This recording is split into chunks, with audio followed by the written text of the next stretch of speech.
Welcome to the Health Daily Show. I'm your host, Chitra Nabat. Joining us today is Jonathan Bush, co-founder and CEO of Zeus Health. Jonathan, welcome. Thank you for joining us. It's a treat, Chitra. Thanks for including me. Jonathan, a lot of folks out there are really curious. What is Zeus Health? How does it work? How is it different? What is Zeus Health? I mean, Jesus. We've been working on that for a couple of years. I think we've got it. I think we know what it is. I think Zeus is a lot like LinkedIn.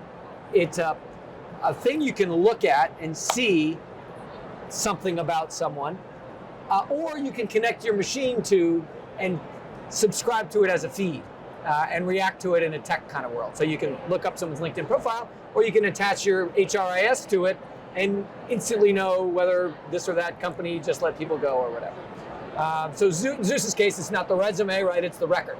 It's the medical record. So Zeus is a medical record API that is ready to sit inside of all of these marvelous new tech platforms that are getting built in a newer, more tool-oriented way.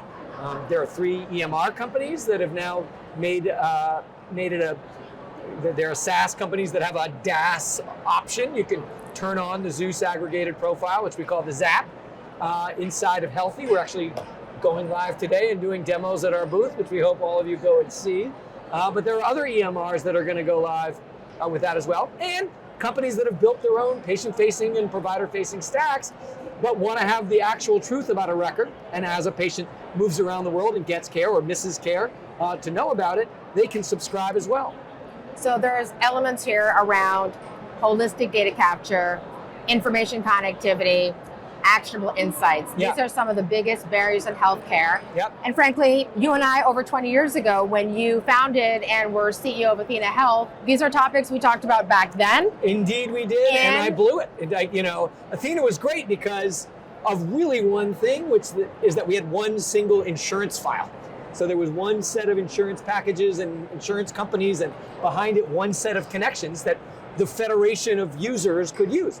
But there were, I think the day I got fired, 16,000 customers, and there were 16,000 different provider lists and 16,000 different patient lists. And if you got really good at matching, you could probably go along in the basements and find where a patient showed up, I think on average 4 different times across the company. But none of the benefits of what happened in one place, there was no network effect on the clinical side.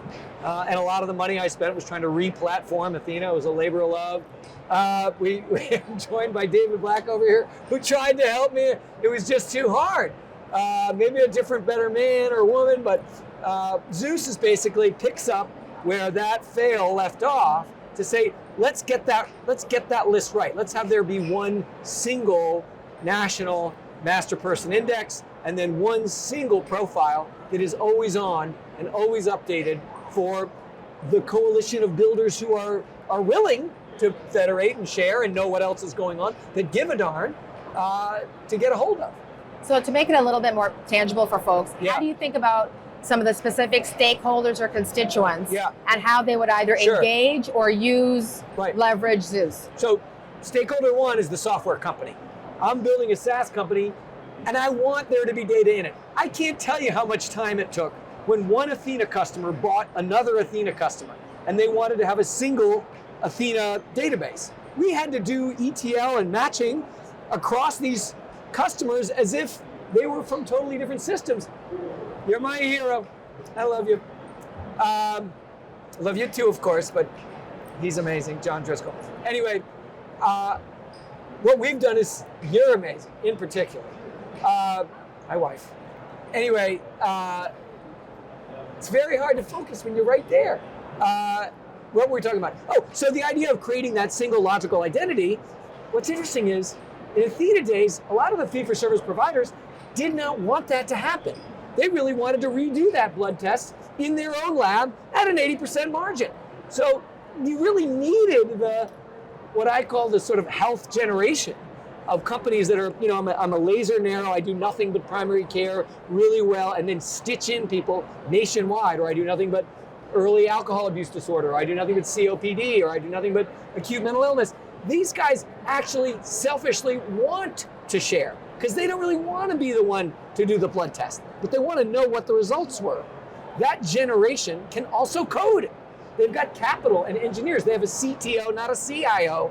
Maybe both sometimes, but the CTO one's the one I get excited about. That's the sort of tipping point for where Zeus started to become relevant. The fact that we can have people who want to selfishly, in their darkest, secretive, hours, share data.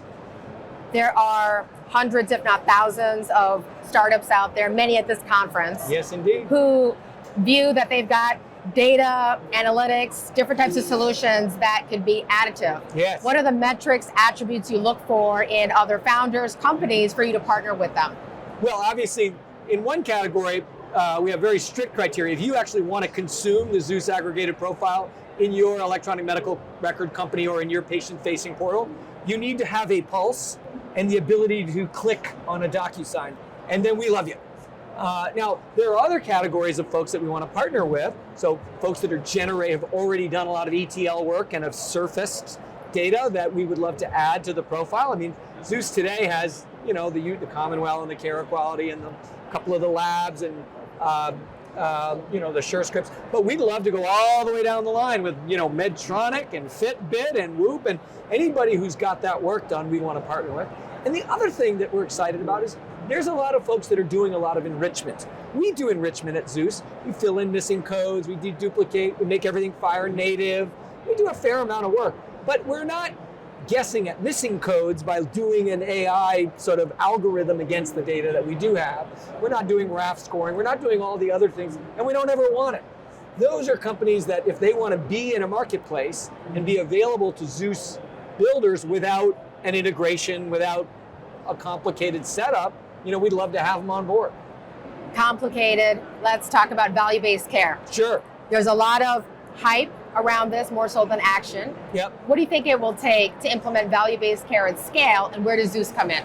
So it's really good. So people that are really interested in accountable care, what are they? They're people who have, if they've done it properly, have a revenue model that pays them to obsess all the time about how someone's doing and has enough money for them to actually do something about it, right? Those are our absolute favorite Zap consumers, the Zeus aggregated profile consumers, because they never want to turn off the Zap. If you pick up your drugs at midnight, if you go 3 days without picking up your drugs, if you admit to the hospital, if you admit to the emergency room, things go bump in the night, a really good accountable care type player wants to know about it. And that means the Zeus aggregated profile is turned on all day long. We also are happy to have the point solution people. Like, I just want to know, I got to answer 162 questions so that I can give you a Viagra, right?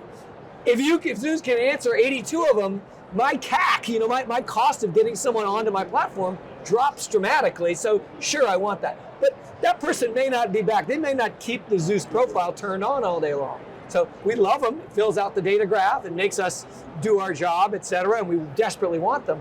But those folks that actually want to be paid and have figured out how to get paid to obsess all day and night and engage with people, those are our favorites. Tech-enabled services. Most healthcare companies, startups, investors are in tech-enabled services. Yep. 70% of the unicorns to date, tech-enabled services. And 80% of public exits in the last 5 years, same thing. Yep.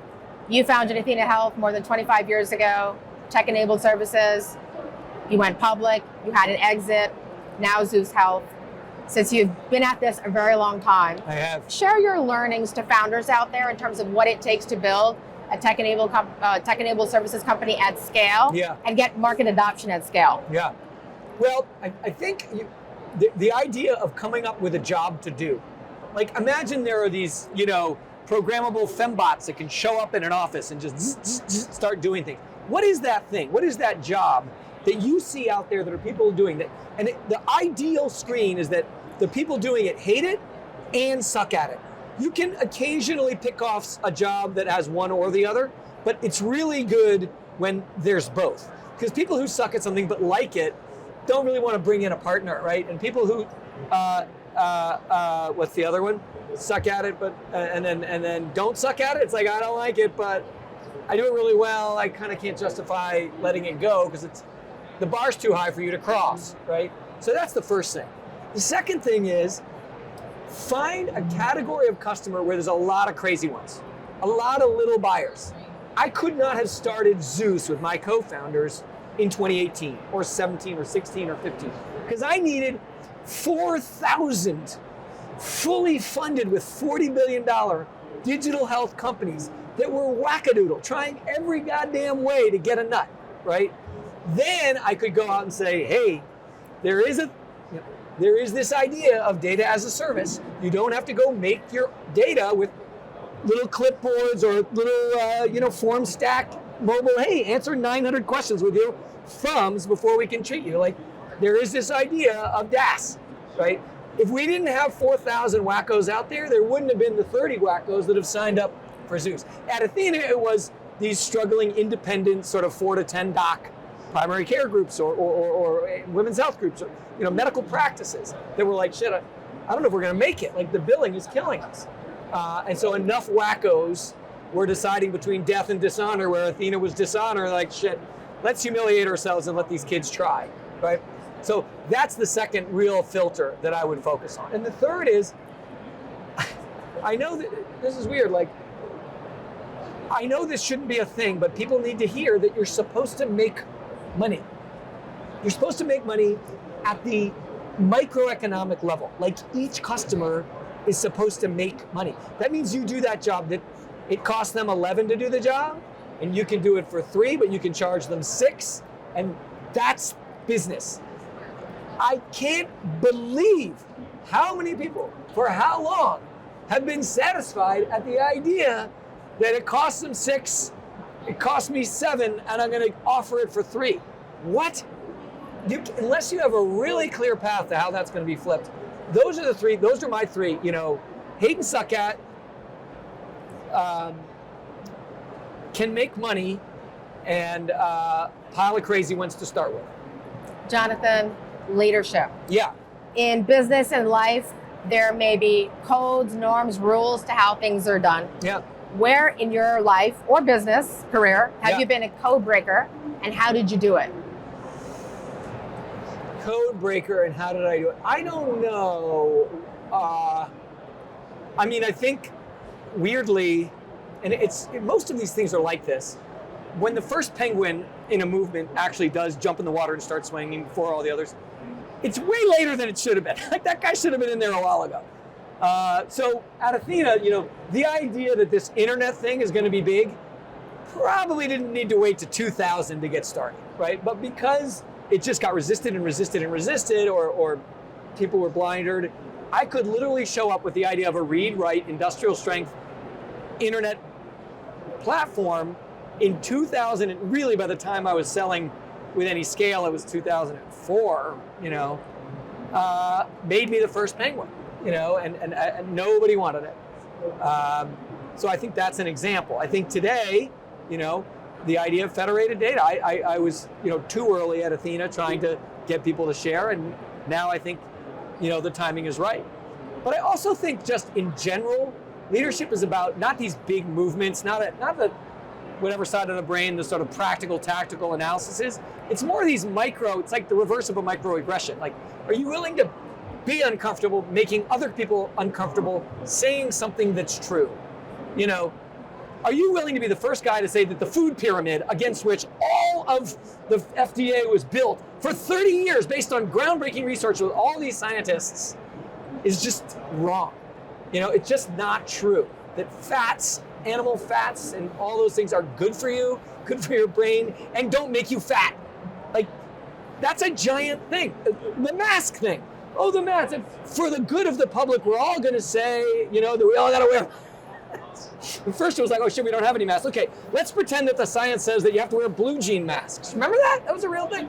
And then we have to keep kids out of school. Like, COVID is 1/10 as deadly as the flu, which we've had for 90 years on school-age children. Like, 1/10. But yet nobody wanted to be the little duckling to say, no. A few people were. There was that guy at Stanford who almost got his house burned down by the dean. Another one that's happening right now. Companies, employees from all directions are saying, I want you to be good racist. I want you to make sure you get me my number of people of this color or gender. It is so obvious that racism is bad. But yet, the beautiful naivete of this movement is that, that we're going to be the good racists that do it right. And we'll engineer history with our goodness. That is, it's as obviously bad as the big fat lie, but everyone is terrified of saying it. And that is the common thing. And those are little things. They're little, like, somebody in an anonymous bot at Zeus says, what's your statement on DEI? Well, I believe in diversity, I believe in equity, I believe in inclusion. I happen not to believe in racism, and I don't think those two things match, but yeah, those are the things that leaders, like, it's nothing to do with the big macro shifts, it's the little micro things, and then people are grateful, like, oh God, here's a guy who'll take a bullet. Here's a guy who'll be killed in public. I can be safe. And then people are a little more comfortable with their opinions, they're a little less anonymous with their ideas, they argue a little longer, you get a little deeper down the abandoned mine shaft, only to find it's not abandoned. But all of that comes, I think, from a leader making people comfortable by being willing to make themselves uncomfortable when they find something to be true. Jonathan, thank you. You bet. Thank you for your honesty, your energy, tremendous insights. Thank you so much for joining us. Chitra, I'm glad you included me on your list. Take care. Thanks, you. everybody.